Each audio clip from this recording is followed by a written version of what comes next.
Starting always from a 3-day look back perspective, let's see what was in the range coming inside of the open.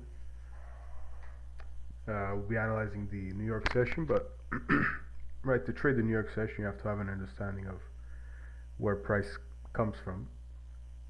And so at the open, obviously today ended up being an open with no wick, consolidated and expanded, right? So this is it's a profile that's been happening. I saw it happening for the second time in a matter of weeks. I don't know if it's 2 or 3 weeks. It's just typically a type of profile that has to do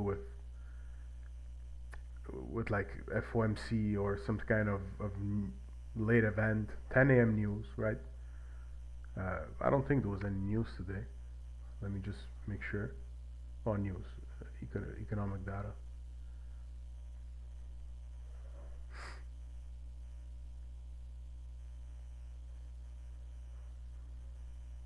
Right, no, there was nothing. There was 8:30 initial jobless claims. That's about it. Right, so this profile again consolidates, then usually 10 a.m. expands, SMT is formed. Again, this is, I mean, it's not a common event, it's not a common profile, but it does tend to happen, and so far it's been proving to happen more often inside of continuation profiles, right? Higher time frame profiles. At least when overall the trend keeps on making higher highs.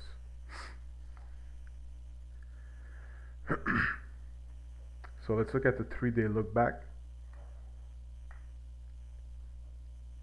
We see that at the open, analyzing the range that we're trading in, which was the low of Friday and the previous day's high. Price opened, and just like it did yesterday at the open, it created an order block, creating closures and a strong closure and displacement above the high of the order block. Right, then this here was in fact the PDA of importance for the day, just like I had mentioned yesterday, right? Because if we look at the previous day's range, the open before, the previous day, right? Then we look at where we opened and what price did. Price claimed the order block, right? So inverse the trend. And so what I had said coming inside of, right, doing the outlook of yesterday was, obviously this is a bullish order block that we're looking at, but since it's a large range, right, to simply just identify its wick high. And in fact, you can see that from the open, the market creates a fair value gap through 50% of it.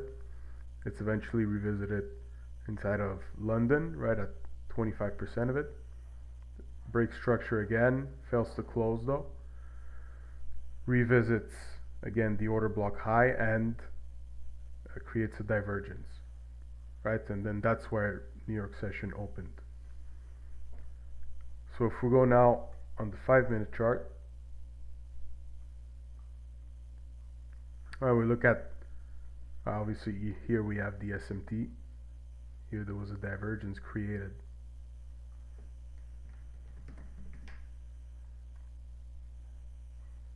And you can see how clean the reaction is at the levels of the PDA of importance. That's why it's always very important before coming inside of the day to have that, at least that one PDA of importance that you believe if price is going to trade there, right, that's very likely that there's going to be a high probable setup, and just being able to wait for those.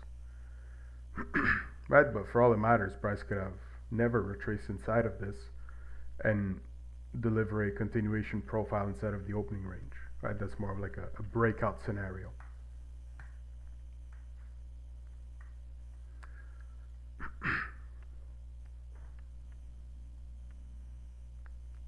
All right, so obviously first SMT, then I believe there's a second divergence between, let me just make sure of that. Yeah, there is a divergence between the low. All right, so this is the pre-market session now as of 7 a.m. right? The 7 a.m. lows have a divergence with the 6 a.m. lows, and from there, price action opened inside of a range, right? The pre-market range, and rated the range low.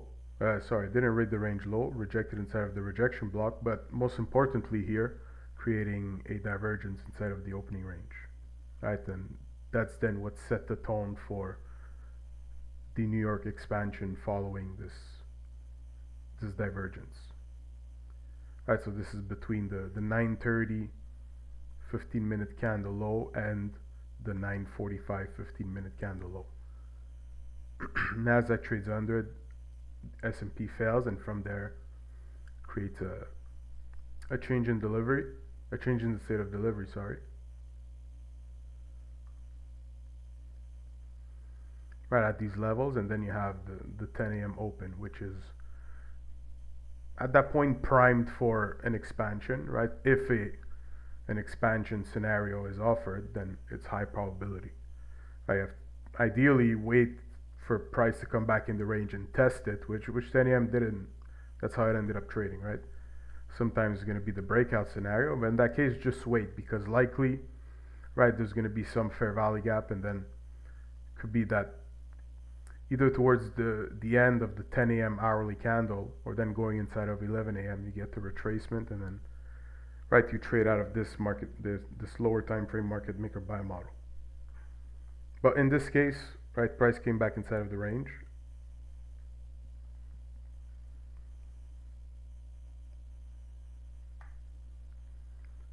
Right, 10 a.m. opening, breaking the range, and then price retracing inside of it, inside of an order block, and then break structure again, right, creates a new set of order blocks here, accumulates inside of it, breaks the range, retraces, creating a breakaway gap. There's probably some standard deviation that we could put up with these levels, right, because at that point we're trading at all-time highs, so that's why the divergence, they become helpful. Right, so if we measure the shakeout of the move, right, from the order block all the way down to the swing low, right, you can see that the standard deviation aligned nicely in terms of accumulation phases for this market maker buy model. So standard deviations a very useful tool right now for all-time highs trading condition. And then price trades around 2 to 2.5 standard deviation of the range, right, which aligns with 27,000, so that's a big figure, and builds a range. Now, if you're in a trade and you're in this, is pretty long and painful. Likely, if I would have gotten involved for whatever reason inside of a trade like this, I would have guaranteed taking a break-even trade, because this here is the type of range that you're short, right? It proves you're on side, then you're offside, then again, and you keep holding, hoping that it takes out range low before range high, right? Because your stop is here. Yeah, I said short. Right, so tough trading conditions in here, very high resistance. Looks, well, I mean, it's an accumulation phase, right? Not a retracement phase. Price was building a range here in between the 11 a.m. hourly range, right? Stayed there until for another hour at lunchtime, and then at the 1 p.m. open displaced the range. So in here, right, if you're able to get this turtle soup, that's amazing. If not, many opportunities provided inside of the range, right? Personally, I would probably wait for a reaction first. It could be I'm buying in here, but right, there's the order block, there's the price at this point already displaced below, above 50% of the fair value gap, retraces inside of an order block, and then displays the range and comes back to it, right? So this has time to it, right? Also, we're talking about here a new power of 3, the 10 a.m. 4-hour power of 3, so probably the entry of the day here, in my opinion. Stop loss below a swing low in the range, right? You're backed by an order block, you're backed by 1, 2 fair value gaps, large rejection block, right? So this makes for, if I didn't check if there's a divergence around these levels, but these are all good confluence as to why to have a stop loss at that level, right? So in terms of risk, you're talking about, right? Say even if you get a bad price, we're talking about 170 tick stop, right? Then what can you target? The next standard deviation, right? You can do a 3R would have been exactly to the tick, right? There's just a lucky guess here, but you don't have to do it. You could target a 2R, right? You could align it with -2 standard deviation. You get 400 ticks out of it, right? It's a great trade. Eventually, obviously, right? Initially, the risk is a bit large, but as the position builds, right? You enter long here, and then price breaks and accumulates. At these levels, don't move the stop yet because price could manipulate to then go higher, right? But then once this phase of accumulation is done and price expands above the range, right, now this is a good place to move your stop at break even because the structure above it, there's order blocks, fair value gaps, right? So price shouldn't revisit these levels if it's bullish, right? Ideally, if it's low resistance higher, you want to see those levels hold until you get inside of a new range, right? Then you can time this also through power of 3, such as the 1 a.m. power of the 1 hour power of 3, sorry, of the 10 a.m. candle. All right, first 15-minute candle here expands, breaks the range, and then you get, right, so this is a classic buy profile. Open, low, high, close, right? That's the closure around, 20-30% of the range here. And so you can time your exit, say, around the 11 a.m. candle, right, as it develops. And then you see price making a new high, right? That's a good TP also if you're holding. And then here it gets tough to hold, but if you manage to hold, then you can target, the next deviation. Try to time it also with opening prices, right? Such as in here, there's the 2 p.m. sorry, our 4-hour candle opening, right? And at these levels, you start seeing the market break the range. Then it's probably best to get out because there could be, right, they revisit back to these lows.